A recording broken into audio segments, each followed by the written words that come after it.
আজকের এই ভিডিওটা তাদের জন্য যারা ক্লাস 10 থেকে 11তে এসেছে এবং যাদের স্বপ্ন এই নিট এক্সামটাকে ক্র্যাক করা, অর্থাৎ নিট 2027 জন্য কমপ্লিট 2 বছরের রোড ম্যাপ। আমাকে এই টপিকে ভিডিও বানাতে তোমরা অনেকেই রিকোয়েস্ট করেছিলে। আমার দেখে খুবই ভালো লাগলো যে তোমরা এখন থেকেই তোমাদের ফিউচার, তোমাদের ক্যারিয়ার নিয়ে অনেক ফোকাস।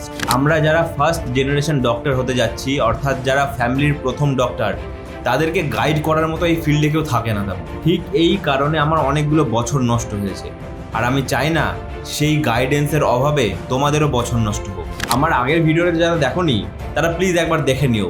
সেই ভিডিওতে আমি বলেছি ক্লাস 11 তার মেনলি কোন কোন কারণে নষ্ট হয়ে যেতে পারে, আর তোমাদের সেই কারণগুলো মাথায় রাখতে হবে যাতে তোমাদের ক্লাস 11টা বরবাদ না হয়ে যায়। এই 2 বছরের জার্নি তোমাদের খুবই কঠিন হতে চলেছে। তোমাদের এই 2 বছর খুবই হাইলি ডিসিপ্লিনভাবে থাকতে হবে আর নিজের ওপর বিশ্বাস রাখতে হবে। একটা কথা জানো, আমার ড্রপের লাস্ট ইয়ারে আমি যখন পঙ্কজ স্যারের থেকে অর্গ্যানিক কেমিস্ট্রি পড়ছিলাম, পঙ্কজ স্যার তার প্রথম লেকচারে বলেছিল যে একটা পেপারে লিখে রাখতে যে 2022 সালের সিলেকশন আমার হবেই। আমি সেই কথা অনুযায়ী লিখেও রেখেছিলাম, আর যখনই আমি ডিপ্রেসড ফিল করতাম, লো ফিল করতাম, তখন সেই পেপারের লেখাটা আমি পড়তাম। সেই পেপারের লেখাটা ম্যাজিক্যালভাবে আমাকে একটা এনার্জি দিয়ে যেত। আমি আবার নিজের উপর বিশ্বাস করা শুরু করে প্রিপারেশন শুরু করতাম। তোমরাও একটা কাগজে লিখে রাখো যে 2027 সালের নিটে তোমাদের সিলেকশন হবেই, আর সেই কাগজটাকে তোমরা যেখানে রেগুলারলি পড়তে বসো ঠিক তার সামনের কোনো দেওয়ালে আটকে রাখো। আর যখনই তোমরা লো ফিল করবে এই কাগজের লেখাটা একটু পড়ো। তো চলো আর বেশি দেরি না করে ভিডিওটা শুরু করা যায়। যেমন আমি 1 ইয়ার রোড ম্যাপের ভিডিওটায় 5টা স্টেপ বলেছিলাম, তোমাদের 2 ইয়ার্স রোড ম্যাপেও সেই 5টা স্টেপসই ফলো করতে হবে। ফার্স্ট, লেকচার দেখা। সেকেন্ড, নোট বানানো। থার্ড, রিভিশন দেওয়া। Fourth, question practice. এবং 5, মক টেস্ট অ্যাটেম্প করা। এই 5টা ভাইটাল স্টেপসের মধ্যে কেউ যদি কোনো একটা স্টেপ মিস করে যায় তবে তাদের সিলেকশন হওয়া খুবই কঠিন হয়ে যাবে। তো চলো ফার্স্ট স্টেপটা দেখে নিই, লেকচার দেখা। তোমরা সবে মাত্র ক্লাস 10 থেকে 11তে এসেছো। তোমাদের সিলেবাসের মধ্যে একটা হিউজ চেঞ্জ এসছে। এত কঠিন কঠিন কনসেপ্ট, এত ভাস্ট সিলেবাস শেষ করার জন্য একটা টিচারের অবশ্যই প্রয়োজন। তো তোমরা নিটের প্রিপারেশনের জন্য যেই ব্যাচ কিনেছো সেই ব্যাচে প্রতিটা সাবজেক্টের জন্য যে কোনো একটা করে টিচার পার্মানেন্টলি ফিক্স করে নিও। আর একটা কথা সবসময় মাথায় রাখবে যে পার সাবজেক্টের জন্য এই যে কোনো একটা টিচারের থেকে আমরা গোটা বছরটা পড়বো। বারবার টিচার সুইচ করলে কিন্তু চলবে না। আর টিচাররা লেকচারে যা যা জিনিস করতে বলবে তোমাদের, তোমরা চোখ বন্ধ করে সেই সব জিনিসগুলো পালন করবে। তোমরা সবে মাত্র ক্লাস 10 থেকে 11তে এসছো। এই টাইমে তোমাদের মেন ফোকাস করতে হবে কনসেপ্ট ক্লিয়ার করাতে। প্রতিটা টিচারের লেকচার দেখা খুবই ইম্পর্টেন্ট। প্রতিটা লেকচার ভালোভাবে অ্যাটেন্ড করা মোটেই সোজা কাজ নয়। অনেকেই থাকবে তোমাদের মধ্যে যারা মাঝপথে গিয়ে প্রিপারেশন ছেড়ে দেবে, কিন্তু তোমরা যদি মন থেকে নিটটা ক্র্যাক করতে চাও তোমাদেরকে কিন্তু এই ভুলগুলো করলে চলবে না। প্রথম লেকচার দেখতে তোমাদের অনেক টাইম লেগে যাবে। তোমাদেরকে ধৈর্য ধরে প্রত্যেকটা লেকচার কমপ্লিট করতে হবে, কারণ নিটের প্রিপারেশনটা যদি খুবই ইজি হতো তাহলে সবাই কিন্তু ভালো মার্কস পেয়ে যেত। এবার সেকেন্ড পয়েন্টে আসি, লেকচার দেখে নোটস বানানো। এই যে পেনটা দেখছো, এই পেনটা তোমাদের যতদিন চলবে তোমরা এই কম্পিটিশনে টিকে থাকবে। আর যেই দিন থেকে তোমাদের এই পেনটা চলা বন্ধ হয়ে যাবে তোমরা ভেবে নিও যে তোমরা আর এই কম্পিটিশনে নেই। পিডিএফ এর নোটস বা কোনো টপারের নোট তোমরা প্রিন্ট করিয়ে নিলে, কিন্তু এই জিনিসটা তোমাদের 1%ও হেল্প করবে না। নিটের সিলেবাস প্রচুর বড়, আর এই এত বড় সিলেবাসের প্রতিটা কনসেপ্ট নিজের মাথার মধ্যে রাখতে গেলে তোমাদেরকে নিজের হাতে নোটস বানাতে হবে। আর এটা সায়েন্টিফিক্যালি প্রুভেন যে তোমরা যেই জিনিসটা নিজের হাতে লিখবে সেই জিনিসটা তোমাদের মাসেল মেমোরি এবং তোমাদের ব্রেনে খুব ভালোভাবে বসে যাবে। নিটের এত ভাস্ট সিলেবাসের কঠিন কনসেপ্ট মাথায় রাখার একটাই উপায়, নিজের হাতে নিজের নোটস বানানো। চেষ্টা করবে যে লেকচার দেখতে দেখতে সঙ্গে সঙ্গে নোটস বানানো। এতে তোমাদের লেকচার দেখার ডিউরেশনটা অনেকটাই বেড়ে যাবে।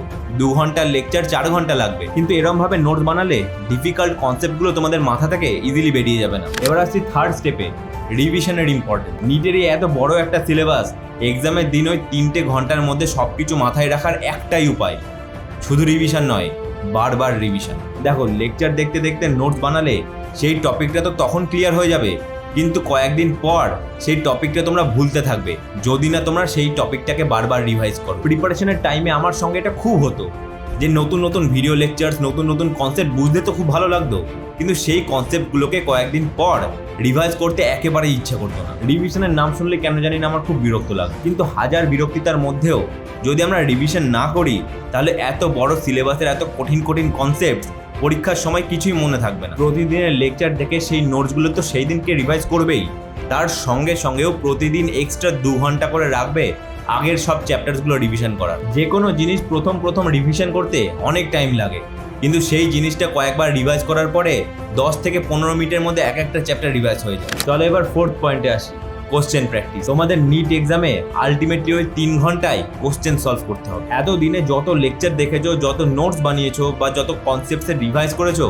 সব কিছুর বিচার হবে কোশ্চেন সলভ করা দিয়ে। শুধুমাত্র কোশ্চেন সলভ করা নয়, কত তাড়াতাড়ি কোশ্চেনটাকে সলভ করছো সেটাও কিন্তু খেয়াল রাখতে হবে। আফটার অল নিট এক্সামটা স্পিড আর অ্যাকিউরেসির খেলা। 20 থেকে 25 লাখ অ্যাসপিরেন্টসের মধ্যে 1.5 থেকে 2 লাখ স্টুডেন্টসদের অলরেডি সিলেবাস কমপ্লিট হয়েই থাকে, কিন্তু সিলেকশন হয় 40 থেকে 50 হাজার জনের, যারা স্পিড আর অ্যাকিউরেসির সঙ্গে নিট পেপারটাকে অ্যাটেম্প করে। আর এই স্পিড আর অ্যাকিউরেসি আনার জন্য কোশ্চেন প্র্যাকটিস করা খুবই একটা ভাইটাল রোল প্লে করে। প্রিপারেশনের প্রথম মনে হয় যে ডিসি পান্ডে সলভ করবো বা এইচ.সি. ভার্মা সলভ করবো, এম.এস. চৌহান, এন আওয়াস্তে এগুলোও সলভ করবো, কিন্তু প্রিপারেশনের শেষে গিয়ে কেউই পুরোপুরিভাবে এই বইগুলো সলভ করে উঠতে পারে না। তাই প্রথম থেকে অত বড় বড় বইয়ে হাত দেওয়ার কোনো দরকারই নেই। তোমরা যেই টিচারের লেকচার দেখো, সেই টিচার যেইখান থেকে কোশ্চেন প্র্যাকটিস করতে বলবে, তোমরাও ব্লাইন্ডলি সেইখান থেকে শুধু কোশ্চেন প্র্যাকটিস করো। তোমরা দেখবে যে তোমাদের লেকচারের পরে প্রতিদিন একটা করে ডেইলি প্র্যাকটিস প্রবলেমের শিট প্রোভাইড করা হয়। তোমরা যদি সেই ডেইলি প্র্যাকটিস প্রবলেমের শিটের কোশ্চেন আর তার সঙ্গে সঙ্গে গত 30 বছরের প্রিভিয়াস ইয়ার কোশ্চেন যদি সলভ করতে পারো,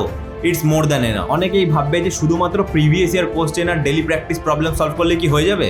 বিশ্বাস করো, এই 2 বছর ধরে তোমরা যদি কনসিস্টেন্টলি প্রিভিয়াস ইয়ার কোশ্চেন আর ডিপিপি সলভ করে যেতে পারো, এটাই অনেক বড় ব্যাপার। তো চলো এবার আসি ফিফথ এবং ফাইনাল স্টেপে, মক টেস্ট। এই মক টেস্ট নিয়ে অনেকের অনেক কনফিউশন আছে।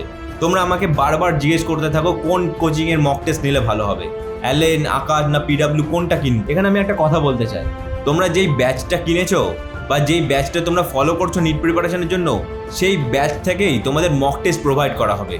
সেই মক টেস্টটাই তোমরা পুরো বছর কনসিস্টেন্টলি অ্যাটেম্প করতে থাকো। এই সময় অন্যান্য কোচিংয়ের মক টেস্ট অ্যাটেম্প করার কোনো দরকারই নেই। আর এই ভুলটা কখনোই করবে না যে এক কোচিং থেকে তোমরা লেকচার দেখছো আর অন্য কোচিং থেকে তোমরা মক টেস্ট অ্যাটেম্প করছো।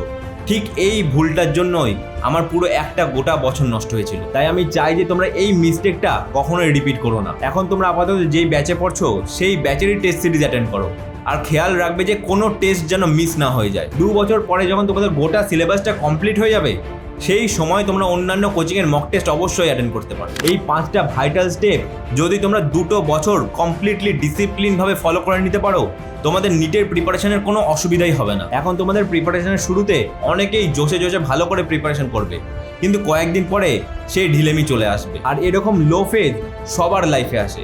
প্রিপারেশন করতে ইচ্ছা করে না, ডিমোটিভেটেড লাগে, লো ফিল হয়, তাহলে প্রিপারেশনটাকে ছেড়ে দিলে চলবে না।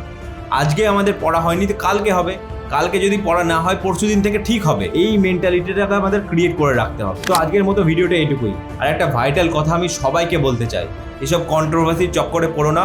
এই কন্ট্রোভার্সিটা প্রতি বছর হয়, আর এই প্রতি বছর এই কন্ট্রোভার্সির চক্করে কত যে স্টুডেন্টের সর্বনাশ হয় সেটা তোমরা গুণেও উদ্ধার করতে পারবে। তো দেখা হচ্ছে অন্য কোনো দিন, অন্য কোনো টপিকে, অন্য কোনো ভিডিওতে।